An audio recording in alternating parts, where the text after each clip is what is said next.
भारतीय वायुसेना का C-17 ग्लोब मास्टर विमान आज रात काबुल से भारत के लिए रवाना होगा। विमान से भारतीय नागरिकों को वापस लाया जाएगा।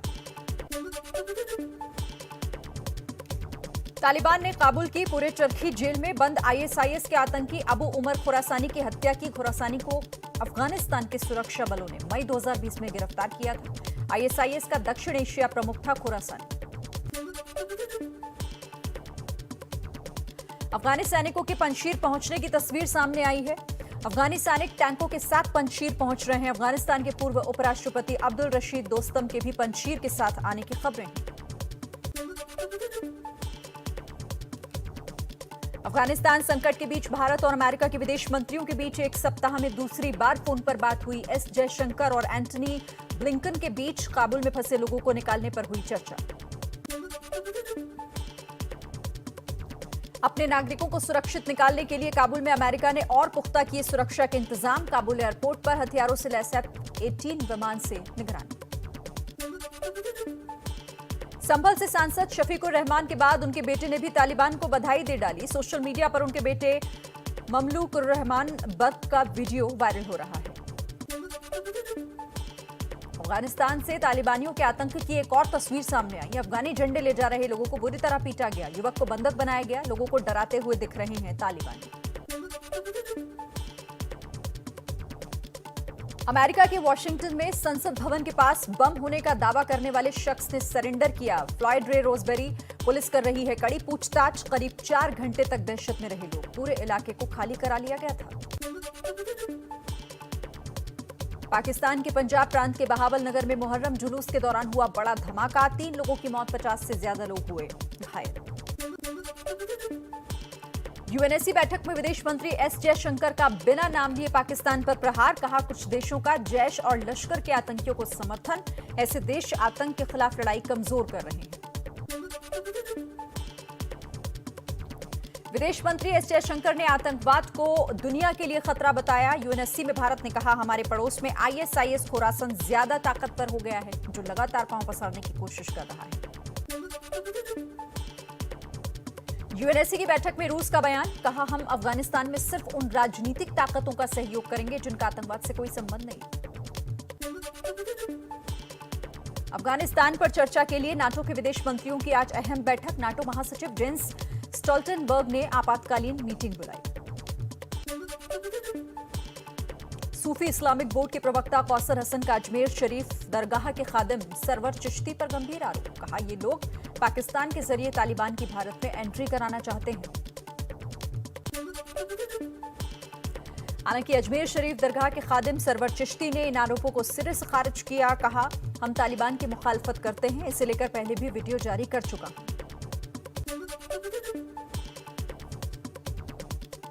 अफगानिस्तान के पूर्व राष्ट्रपति अशरफ गनी के सलाहकार ने एबीपी न्यूज से बातचीत की। रिजवानुल्लाह अहमदजई ने मौजूदा तालिबान को पुराने तालिबान से अलग बताया। कहा, तालिबान सभी पक्षों को साथ लेकर सरकार गठित करे। अफगानिस्तान के लोगों पर तालिबानियों का जुल्म जारी। अफगानिस्तान का झंडा लेकर जा रहे एक और शख्स को तालिबानियों ने बंदूक से पीटा। तालिबान संकट के बाद अफगानिस्तान से पलायन लगातार जारी। 400 से ज्यादा परिवारों काबुल के एक स्कूल में ये परिवार शरण ले चुके हैं। यूनिसेफ इन परिवारों के लिए मददगार बना है। अफगानिस्तान में जारी है तालिबान के खिलाफ प्रदर्शन। काबुल में राष्ट्रपति भवन के करीब अफगानिस्तान के झंडे के साथ प्रदर्शनकारियों ने अफगानिस्तान के समर्थन और पाकिस्तान के विरोध में नारे लगाए। काबुल में अफगान महिलाओं का तालिबान के खिलाफ प्रदर्शन। अफगानिस्तान के स्वतंत्रता दिवस के मौके पर आजादी की मांग की। तालिबान के विरोधी अमीरुल्लाह सालेह ने प्रदर्शन करने वालों को सलाम किया। अफगानिस्तान में तालिबान के खिलाफ गुस्सा। स्वतंत्रता दिवस पर काबुल समेत कई शहरों में प्रदर्शन। एबीपी न्यूज को मिला काबुल एयरपोर्ट पर फायरिंग का वीडियो। 3 लोगों की मौत। काबुल समेत कई शहरों में तालिबान के खिलाफ प्रदर्शन। न्यूज एजेंसी रॉयटर्स के मुताबिक असदाबाद में भी स्वतंत्रता दिवस रैली में तालिबान की फायरिंग, कई लोगों के मारे जाने की खबर।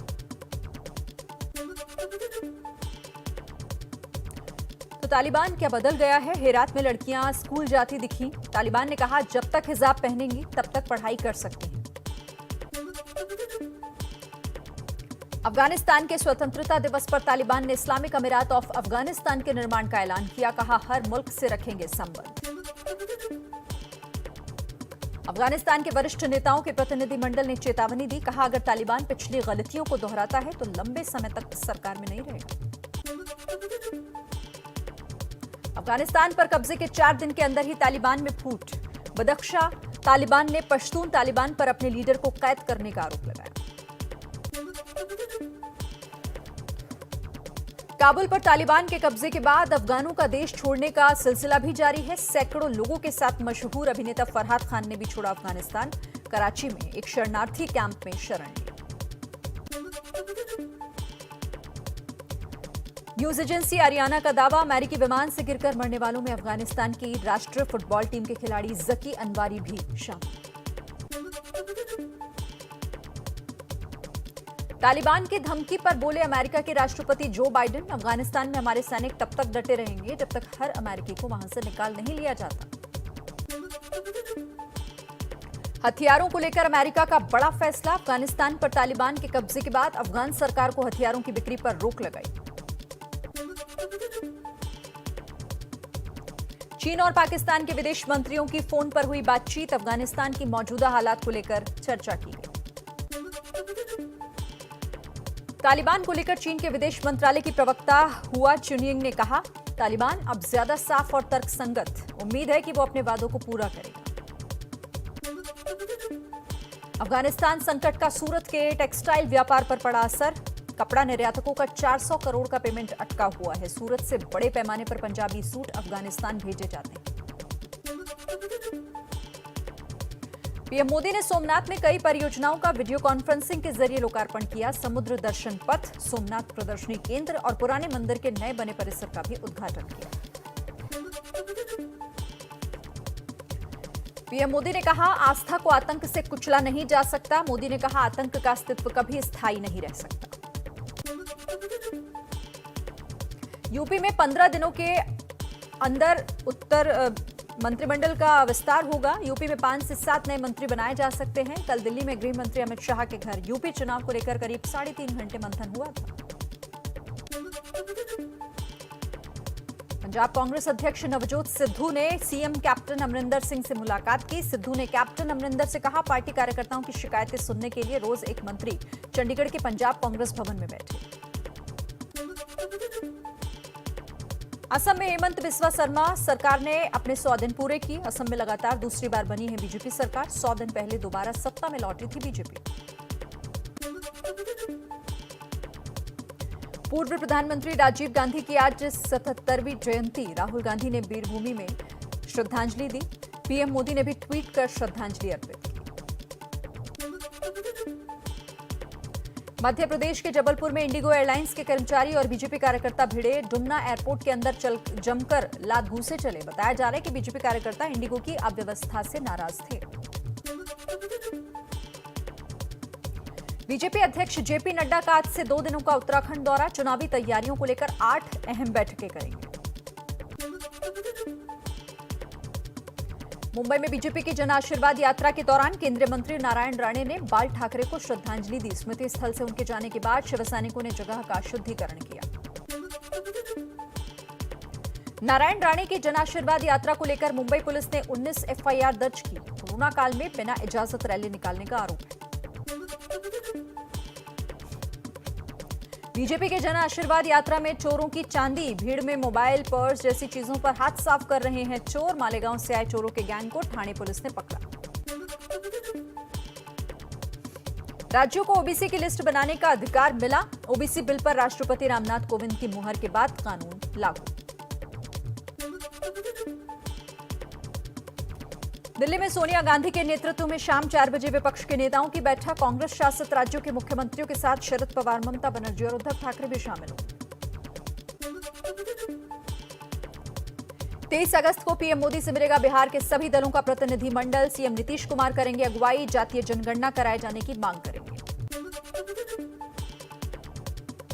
तेज प्रताप यादव को चुभा जगदानंद सिंह का बयान। कहा, जाकर मेरे पिताजी से पूछें कौन है तेज प्रताप। जगदानंद ने कहा था, who is Tej Pratap. RJD नेता जगदानंद सिंह का तेज प्रताप पर निशाना, बोले तेज प्रताप सिर्फ सम्मानित विधायक हैं, जनता ने तेजस्वी यादव को मुख्यमंत्री लायक माना है। जम्मू कश्मीर के पंपोर इलाके में सुरक्षा बलों ने 2 आतंकियों को ढेर कर दिया, हथियार और गोला बारूद भी बरामद। जम्मू कश्मीर के श्रीनगर में सीआरपीएफ कैंप पर आतंकी हमला, आतंकियों ने ग्रेनेड फेंका, 2 जवान घायल, सुरक्षा बलों ने इलाके की घेराबंदी की, सर्च ऑपरेशन जारी।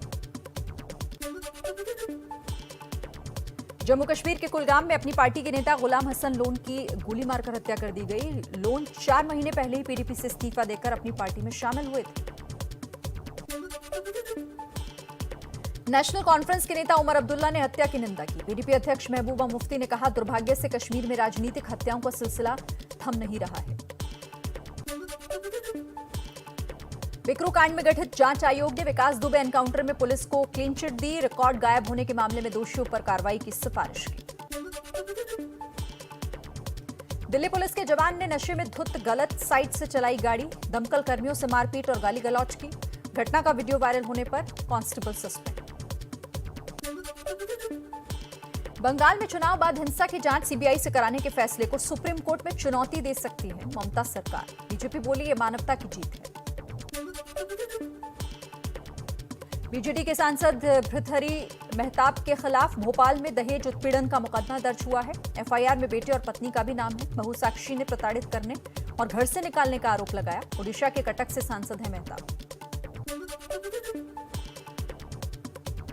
पंजाब के पूर्व डीजीपी सुमेध सिंह सैनी की गिरफ्तारी गैर कानूनी, हाईकोर्ट ने तुरंत छोड़ने का आदेश दिया। कहा, कोर्ट के आदेश की विजिलेंस ब्यूरो ने अवहेलना की। यूपी धर्मांतरण केस में मुख्य आरोपी उमर गौतम समेत 6 आरोपियों के खिलाफ चार्जशीट दाखिल। यूपी एटीएस ने आरोप पत्र दाखिल किया। दिल्ली के कड़कड़डूमा कोर्ट में कांग्रेस की पूर्व पार्षद इशरत जहां की जमानत पर सुनवाई। दंगों की साजिश के आरोप में इशरत को गिरफ्तार किया गया है। पहलवान सागर धनखड़ हत्याकांड में दिल्ली की रोहिणी कोर्ट में आज सुनवाई। सुशील पहलवान समेत सभी आरोपी वीडियो कॉन्फ्रेंसिंग के जरिए पेश होंगे। पॉन्ड के फंदे में फंसे राजकुंद्रा की जमानत याचिका पर आज सेशंस कोर्ट में सुनवाई। पॉन्ड फिल्म बनाने के आरोप में मुंबई पुलिस ने गिरफ्तार किया है। एमपी के झाबुआ में फ्री राशन योजना के तहत मिल रहा है सड़ा अनाज। गांव की महिलाओं ने सड़ा गेहूं लेने से इनकार कर दिया। राशन की दुकान वाले का दावा कि बेकार गेहूं ही आ रहा है। भारत में पिछले 24 घंटे में कोरोना वायरस के 36,571 नए केस आए। रिकवरी रेट बढ़कर 97.54% हुआ। देश में अभी भी 3,63,000 से ज्यादा एक्टिव मामले। जॉनसन एंड जॉनसन ने 12 से 17 साल के बच्चों में कोरोना वैक्सीन के ट्रायल के लिए central drug standard control organisation के पास अनुमति मांगी है। 17 अगस्त को कंपनी ने ट्रायल के लिए अनुमति मांगी है। हिमाचल के स्कूल 28 अगस्त तक बंद रहेंगे। सरकार ने जारी किया आदेश। कोविड के चलते पहले 22 अगस्त तक बंद किए गए थे स्कूल। मुंबई में कोरोना वैक्सीन की कमी से टीकाकरण बंद। सरकारी और महानगर पालिका के टीका केंद्रों पर आज नहीं लगेगी वैक्सीन की डोज। हिमाचल प्रदेश के सीएम जयराम ठाकुर का दावा, 31 अगस्त तक राज्य में 100% लोगों को कोरोना वैक्सीन की पहली डोज लग जाएगी।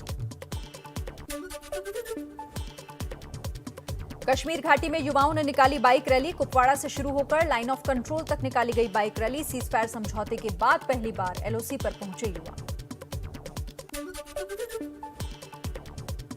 सीमा पर सुरक्षा के लिए तैनात बीएसएफ जवानों को महिलाओं ने राखी बांधी। आरएसपुरा के अरनिया सेक्टर में बीओपी विक्रम पोस्ट पर तैनात बीएसएफ जवानों ने राखी बंधवाकर खुशी जताई। हरियाणा के पलवल में मंदिर में रहने वाले महंत की हत्या कर दी गई। साधु पर त्रिशूल से हमला किया गया। हत्या के बाद थिनर से शव को जलाने का भी आरोप है। साथ ही महंत पर ही हत्या का शक। पुलिस तलाश में जुटी। बिहार के सुपौल में किराना व्यापारी की गोली मारकर हत्या। दुकान में लूट के इरादे से घुसे थे 4 बदमाश। बाइक छोड़कर भागे आरोपी। पुलिस हत्यारों की तलाश में जुटी। एमपी के टीकमगढ़ में जवाहरपुर गांव में 30 लोग बीमार। 2 लोगों की मौत, लोगों को अलग अलग अस्पतालों में एडमिट कराया गया। डॉक्टर्स के मुताबिक दूषित खाना या पानी से लोगों के बीमार होने का है शक। स्टॉक ब्रोकिंग फर्म कार्वी के चेयरमैन सी पार्थ सारथी को हैदराबाद पुलिस ने गिरफ्तार किया। बैंक धोखाधड़ी के मामले में यह गिरफ्तारी हुई। एनसीबी ने मुंबई एयरपोर्ट से सोने की तस्करी को लेकर 3 महिलाओं को गिरफ्तार किया। स्कैनिंग के दौरान महिलाओं के पेट से 50 लाख से ज्यादा का सोना मिला।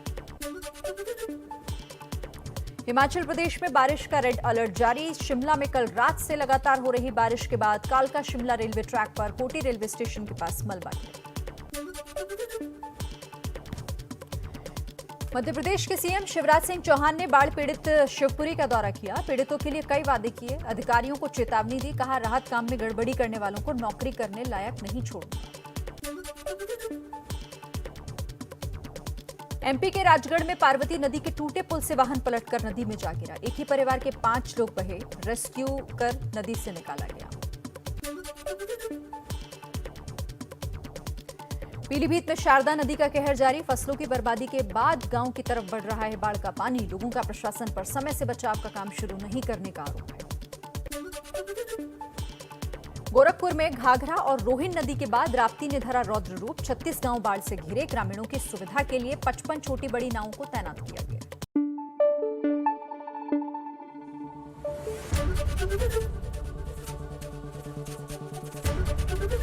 एबीपी न्यूज आपको रखे आगे।